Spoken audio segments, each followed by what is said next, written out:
Hello everybody, today we're going to be doing the MacBook Pro 2010 hard drive replacement. The process is actually quite simple. All you have to do is take out 10 screws from the front of the computer, which we'll do right now.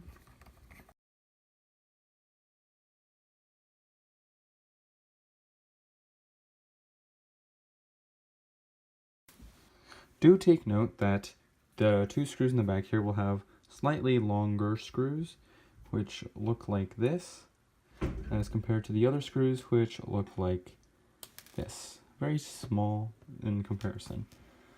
Make sure you don't mix them up. You should probably use a magnetic tray of something of the sort.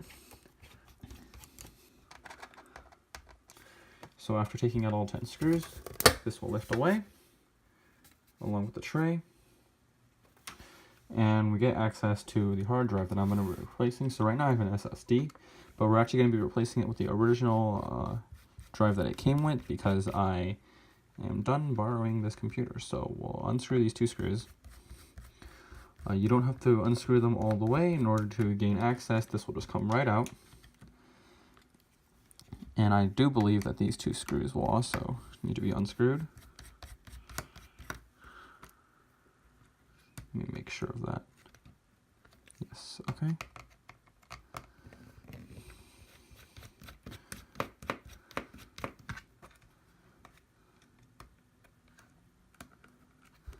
See?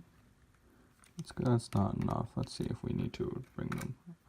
Okay, so these screws will also need to come out. And then this drive should just lift up. Let's see.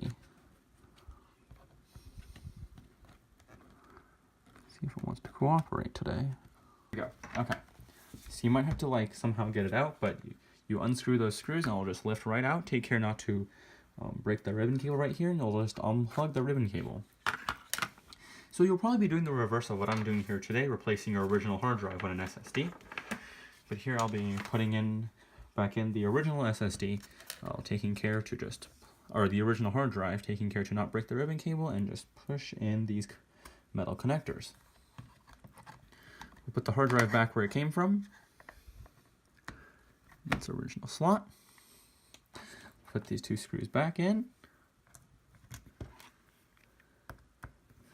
Take care not to screw them in too tightly, as you want the vibrations of the hard drive to be transferred to the computer, but you do not want the vibrations to be pushed back onto the hard drive. Yes, okay. So we'll put this back on and screw this back in. These are normal screws. You will not need any special screwdriver for them, unlike the iPhones or newer Mac computers. But we'll simply put the cover back on. And before putting on the rest of the screws, what you want to do is actually ensure that the Mac that you're using turns on before you screw in all the screws. So as you can see, the Mac is now booting, and while we get a white screen, it might take a minute or two for something to show up, so we'll just give it a second.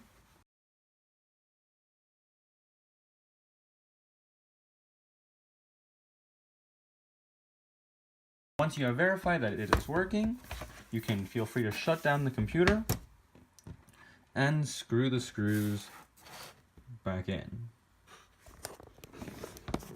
Tight again. And so, like so.